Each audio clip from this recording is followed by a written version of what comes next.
Hello, welcome. Thanks for joining us. This is TJF Talks. I'm Chris. I'm Cheetah, and today on the podcast, we invite notables to talk jazz, the life, the vibes, and the music, of course.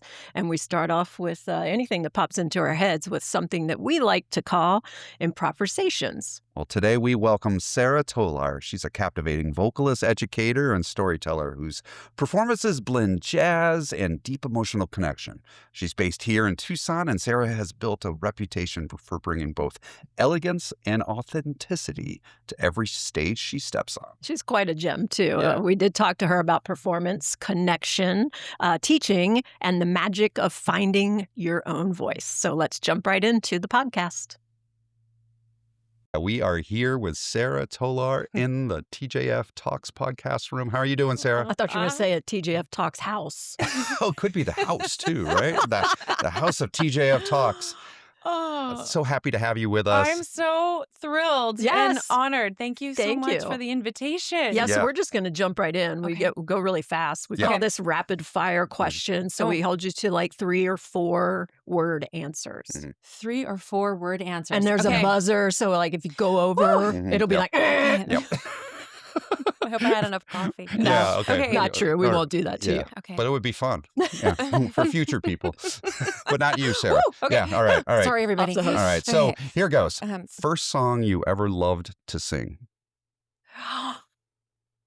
Don't I make my brown eyes blue? Oh, I love Crystal that song. Deep cut. Crystal Gale, right? yeah, deep cut. All right. Yeah, that's a good one. Yeah. What about jazz club setting or theater stage? Jazz club setting. I One like word that for one. Tucson. Heaven. Nice. That's nice. high. That's up there. Yeah. Teaching or performing? Performing. That's a hard one. They go hand in hand. Oh, that's a hard one. That's like 2 different, yeah. I know. 2 different worlds. I know. And they complement each other so well that they seem to me that's like mind or body. It's like, well, they're one. That's so valid. teaching and performing to I me. love not everybody makes I'm totally like killing I'm the sorry. fast thing, Right. right? But like Mm. yeah, sometimes that finding that distinction between that there is no distinction, that they are one and the same in many ways, and one helps the other and vice Right? versa. Because the performer is the student. You're constantly learning. Right? That's Yeah, valid. yeah, yeah. exactly. Okay, another tough one. Okay. Okay. Which vocal era do you like or Oh. love or lean to most? I mean, probably the 50s. Ooh, Yeah. it's a good one Yeah. too.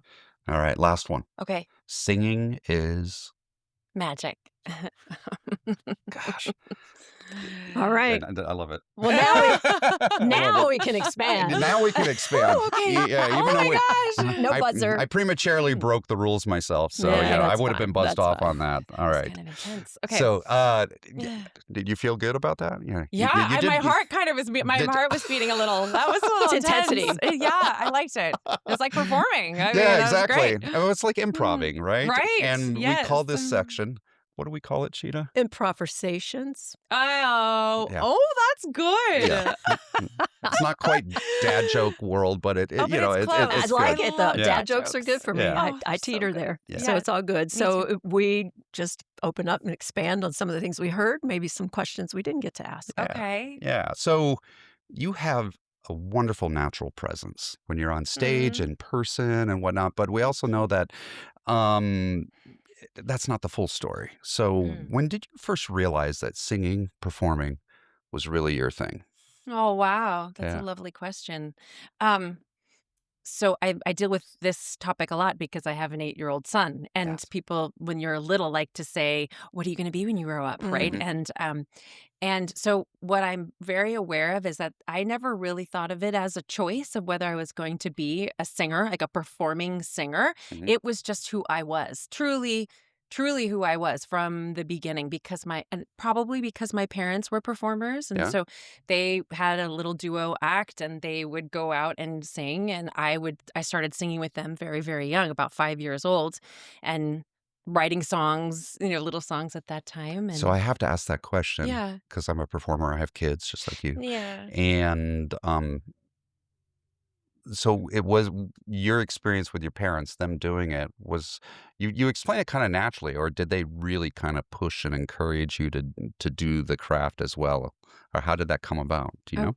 That's lovely. They didn't push me at all. I Yeah. think it was just what we did in the house. It was just part of our daily life. It's Who we second nature, right? You just sit Yes. down, you play music, you listen to music, you sing We together. sing together. Yeah, We would sing three-part harmony, yeah, and that's how they met. And I wonder if that's why it just was second nature in the home that we yeah, would just sing all the time. And in fact, now we have my husband and I have a little joke. yeah, We sing a lot all the time, and yeah. we've always sung since our son was little. And we joke that when he goes to therapy, when he's like older, he's like, "They sing everything."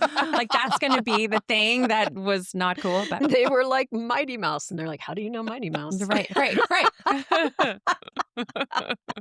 So you've spent time in not only Tucson, which you said was heaven, Yeah. but also New York City. Yeah, the majority of my life I lived in New York City. So how do you compare them, and Oh, how Lord. do they differ, or are they similar in certain ways regarding Mm, the environment, or the artistic environment, or the motivation, the mhm, inspiration, all of mhm. those things?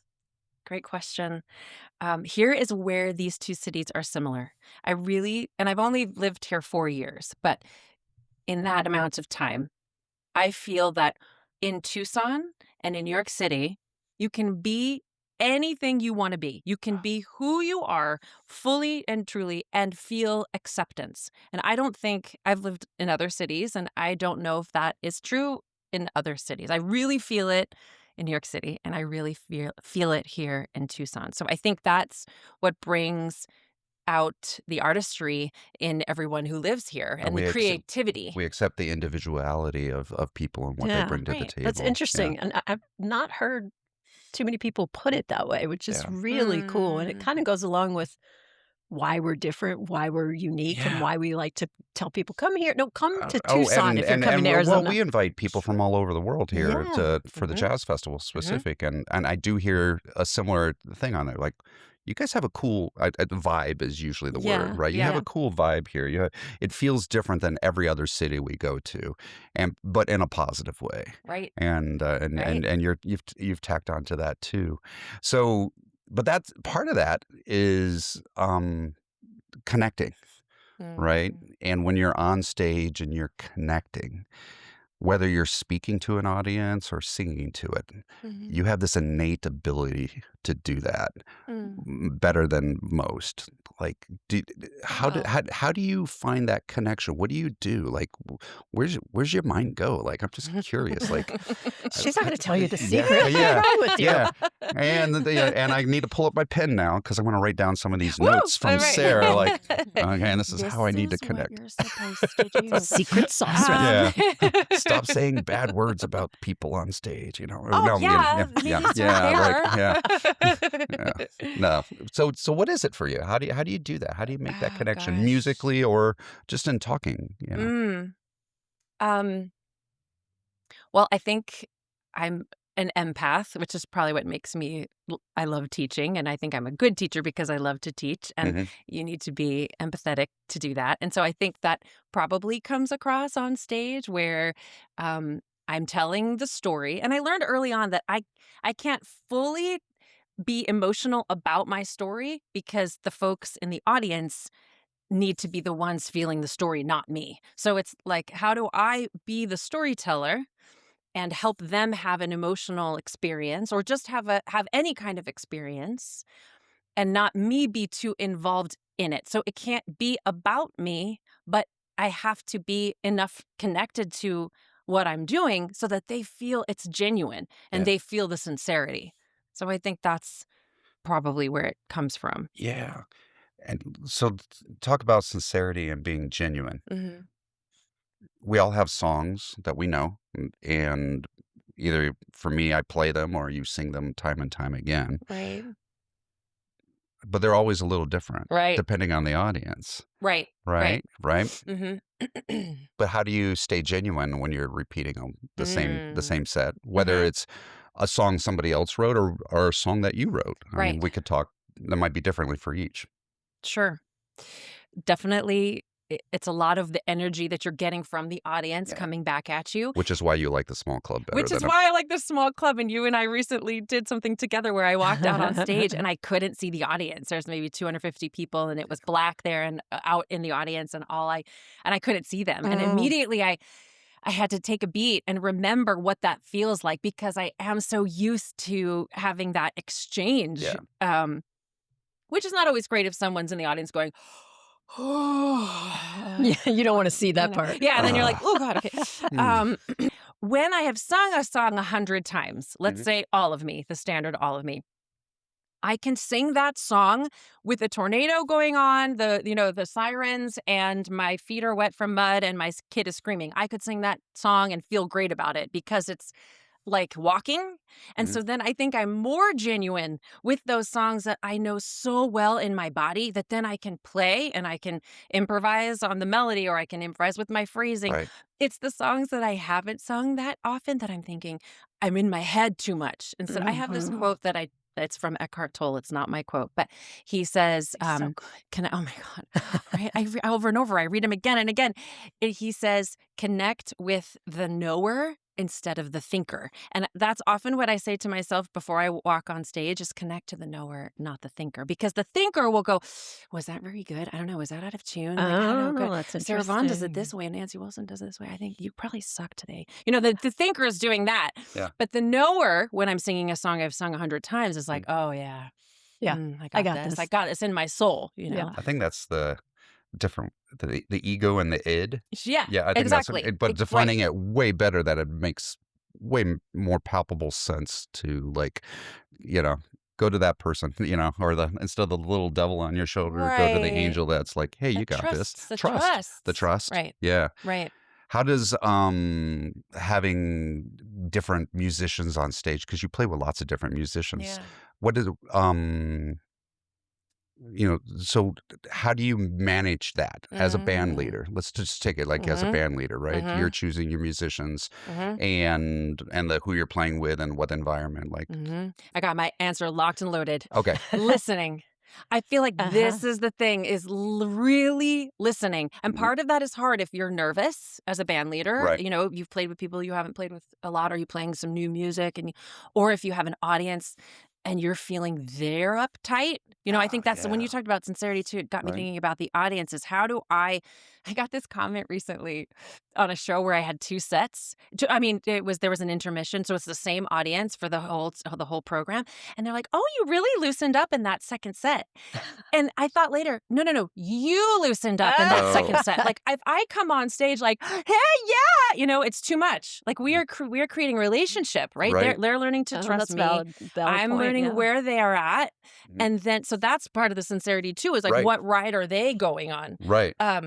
Do you find yourself meeting where the audience is right from the get-go, or do you It's try it, hard. I think it's hard. I Right? wish.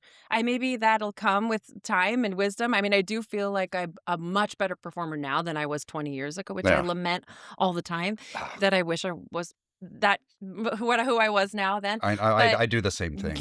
Like, why did I play like that? Or Like, I missed the boat. Yeah. right. I Yeah. like the point that you made about you're just starting a relationship. Right. You walked in, the night is young, Yeah. Right. just starting the relationship, and then Right. intermission, and then you come back out. Right. Okay, you guys have had a couple of drinks. I've warmed up Sure. to you a little bit. Sure, they get to know you. They get okay. to know Yeah. the band. They Now kind of we're know ready. what they're Yeah. in for. Right. Right. It's rare that you have an audience who comes in ready. Yeah. And especially if they're not familiar with the artist. Because or everyone's my in that music. place of judgment, maybe like, how's this Well- going to be? What's going to happen? And you, as well as the performer, Sure. same. You're like, are they going to be good tonight? Are they going to respond? Are they going to like this person? Are they going to like this song? I really want them to like this song. Mhm. Maybe I want it too Of much. course. But I think that goes back. I'm sorry, I derailed your initial question, which is when you're playing with a lot of different musicians, Yeah. it is really listening. I really feel like that. This is I'm going to sound like maybe judgmental, but I really feel that that's something we could all do more, is really listen. And I know it's hard for me sometimes if I am really focused or really distracted or I want too much from the particular song or the artist, the other artist I'm playing with. But if you can quiet it and quiet all of that noise Right. and just listen to what someone else is doing and that's when I really feel like it. That's when it's The magical, magic happens, right? right. Right. And another reason why you shouldn't be texting somebody else on stage when you're performing, right? Because you Definitely. probably can't be listening to what's going on. Generally not. I mean, I know we multitask. I feel like there's a story here. I feel like there's a story here. I'm like, where did that come from? Yeah. No, we're not going to get into that story Well, right now. I'm in No, left no. field right now, Yeah, just yeah. waiting for that. Whatever I it don't is, know it's what a the heck you're good talking about. story. Take us in a different direction, Cheetah, please. Okay, here we go. Save us. Bringing it in. You did talk about how you have the storytelling aspect going on. Yeah. We talked about it from the presentation standpoint, but what about when you're writing and when you're creating? Are you thinking, oh, I've got a story to tell? And is it the music first that comes into your head when you're writing, or is it a tale that you're trying to weave? Oh, I love that question. It's definitely a story or a feeling that I Okay. want to elaborate on. And for me, the lyric and melody always come together. That seems to be the best for me. If I try to force a lyric onto another melody or vice versa, for me, it doesn't ever seem really effortless. I can hear the trying. Yeah. But I do know other songwriters who feel completely opposite, where they have a great groove or they have a melody and then the lyric comes after, or vice versa. Yeah. For me, they come together, and I think they come together because melody can it does dictate emotion, right? And gives you a feeling. Even if you just hear a melody, you have a connection to it emotionally. So then the lyric would hopefully support that and complement that. Does that make sense? Absolutely. Oh, it totally Okay. makes sense. So, on the technical side, do you ever get Yeah. caught up in the melody and the lyric where you start thinking about like, ooh, can the human voice or my human voice, can it naturally do what the word I'm trying to impose on that? Like, yeah, so I can tell that that's happened in your space. Yeah. So what do you change, the melody or the lyric in that space? If the melody's good, the lyric. Yeah. Most of the time, I think with lyrics and lyricists, we say too much. Yeah. That we have to just edit. Just say less. You can probably say it better with less words. Yeah. And so just go back to Joni Mitchell. Look at what she did. You know what I mean? Go back to those songwriters that just nailed it. Yeah. And then remember that you can probably edit if the melody is good. Yeah. I think the other thing that I get caught up on is wanting it to be too cool. If it's like, oh, well, I should put this cool chord in here, or I should put like this weird interval that's hard to sing. No. Like, no. That's that Like, think or stop. knower thing. That's the Right. think or knower thing. Yes, Right, absolutely. exactly. Yeah. Okay, fun game time. Okay. Oh, is it fun wow. game Yeah, time? we're gonna go fun Oh, game we're time. going to go game time. And this Okay. is where, we all sweat. Really? So, Oh my gosh. because we don't know what's going to already happen. sweating. So the game is a ranking. And we're going to give you a list of people, places, things, whichever the case may be. Oh. And you get to rank them. Okay. You don't know what the ranking is for Oh. or who the people are going to be. Oh no, you know what the ranking's for. Oh, we're going to give them the ranking. Yeah, Okay. I'll give you the headline, but you don't know the order, and there's going to be 5. So Okay. you So have there's to- only 5. only Only 5 five. spaces. Only 5 Okay. spaces. Okay. Slots. We'll 1 give you through 5. the people or the places or things. Yeah, we're going to do And it's- iconic jazz female singers. Woo! All right. Sorry, was that too loud? No, there's always good Don't time be for too a woo. loud. Okay. Yeah, Sorry. yeah. Okay. All right. So Okay. choose carefully. And 1 is the best. One or is the 1 best. is like and then 5 is also great. Right. But it's lot So This is so impossible. disclaimer. You I guys. think But you don't know who's coming Yeah. or Yeah. Oh, Yeah. okay. So Oh my God. Hit 'em. they're all number ones. And at a heart. Exactly. Yeah. That's the but you got to thing. play the game. So and then we'll Oh discuss. my All God. right. Dinah Washington. 5. Okay. Billie Billie. Holiday. Oh, It's okay. Go ahead. I was going to say Billy. 4. all right. You better have locked and loaded who I think is coming. Okay. Sarah Vaughan. Number 1. Oh, Ella. I only have 2 and 3 left. Uh-huh. I'm gonna say 3. 3 for Ella. Nina Simone is all that's left. Oh. Did I throw you a curveball? A little bit. Oh, of Yeah. course I should have. So Nina becomes 2. Who did you think Nina, Yeah. I mean, they all could be one, Yeah, they all could be right? one for different reasons. So who did you think Right. was going to be on the Nancy list? Wilson. Oh, and you even mentioned her. I Yeah. should have Or called that. Carmen McRae. Yeah. Carmen That's a McRae good would have one been my too. 2 and Nancy my 3. I don't know. Yeah. This is, but, and I feel even embarrassed saying all of that because Yeah. it's like they're all, They're all they're number one. iconic. They all Like give that's you what you nuggets said. of different things that you Right. So why Sarah Vaughan? Why is she I number get 1 that in your all the world? time. Yeah. Which is something I thought would be fun to talk about because I Yeah. did a Sarah Vaughan Clifford Brown tribute show where I'm going to Right. be doing another one. Yeah. And I know folks like to talk about her vibrato later in her life. Mhm. And I feel like people focus on that a lot and they kind of define her by that very wide vibrato later in her life.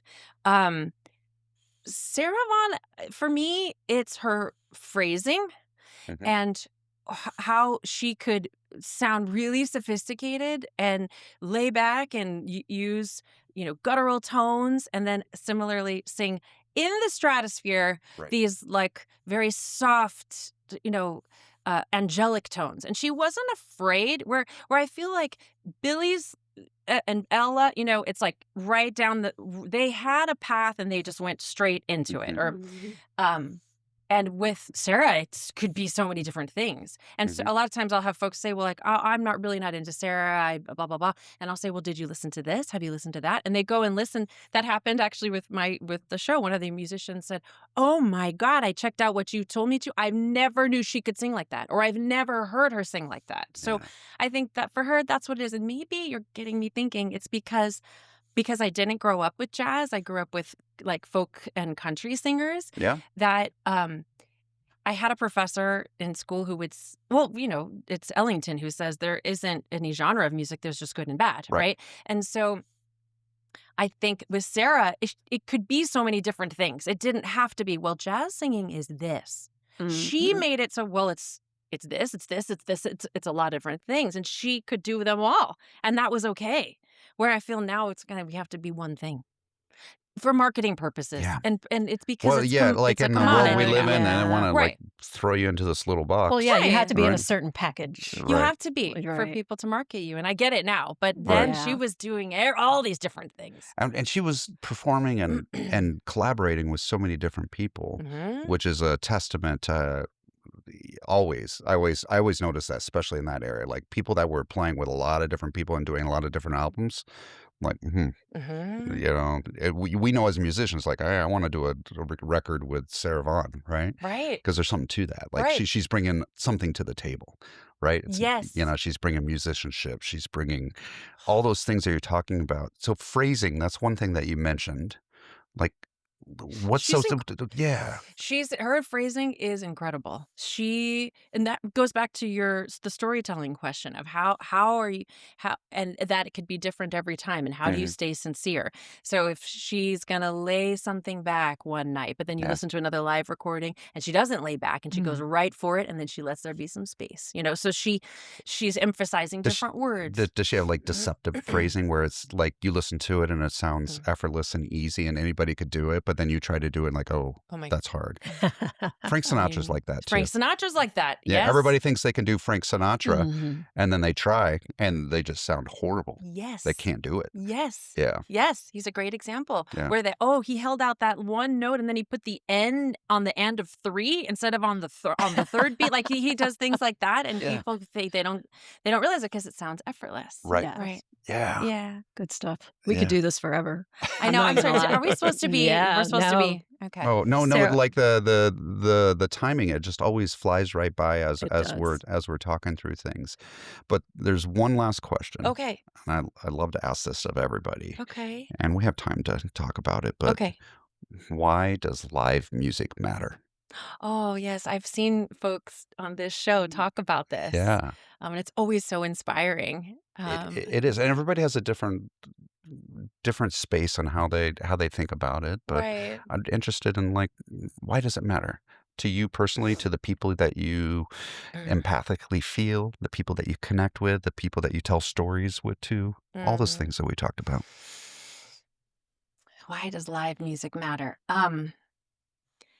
So I think, or I know that live music, when you are experiencing it, when you are a receiver of live music, it gives you the space to be honest with yourself in that moment.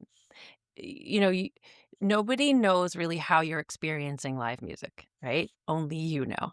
Hmm. And you might show something on your face, a smile or a tear or a slump in your chair, or you Yeah. might Mhm. be up and really, but nobody really knows what's going on inside, which is how we receive art in general, Right. It's right? different for everybody. Right. Yeah. And so that's a private moment where I think you're really allowed to be who you are in that moment without judgment and without judging yourself. Maybe you can't, there's not time to sit and judge yourself. You're receiving this aural experience that is washing over you, and it's sensory, right? You're having this feeling, you're seeing it different than putting on a record at home. Right. You're seeing someone make it, and that is really the gift they are giving you when they are making that music in that one moment, and you'll never have it again. So it's happening to you and it's fleeting at the same time, right? Mhm. So you're getting this experience of, I'm having an emotion or I'm having a thought or I'm having an experience that will never come again,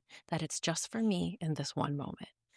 So I think, I mean, we could say a lot of things, right? It's the universal language. It's the Right. way that what brings us all together. You don't have to understand it to receive the gift. There's all of those things, but I was trying to think of, it's a deep question that you're asking of, Right. And but personal, very And personal. yeah, and and personal, yeah, right? but I like how you instantly go to the audience more than to yourself, because Yeah. that's what I heard, is that, like, it's the individual experience for the Uh, audience. I love how it just goes by, like you said, it just goes by, and you don't have time to judge yourself or the mm-mm. experience Or hang on to it. or hang on to it. Mm-mm. Isn't that like a wonderful place to be? But yet we're collectively, as a unit, as an audience and performer, we're collectively part of that all at the Right. same time, even We're though we're all experiencing it together. right. Right. But we're all having individually different experiences. Right. Wrap your brain around that for a Right. second. It's super heavy, Yeah. right? Wow. Oh, my brain hurts. And it's yeah, I love that. It gives me goosebumps thinking I about thought that was your shirt. no, yeah.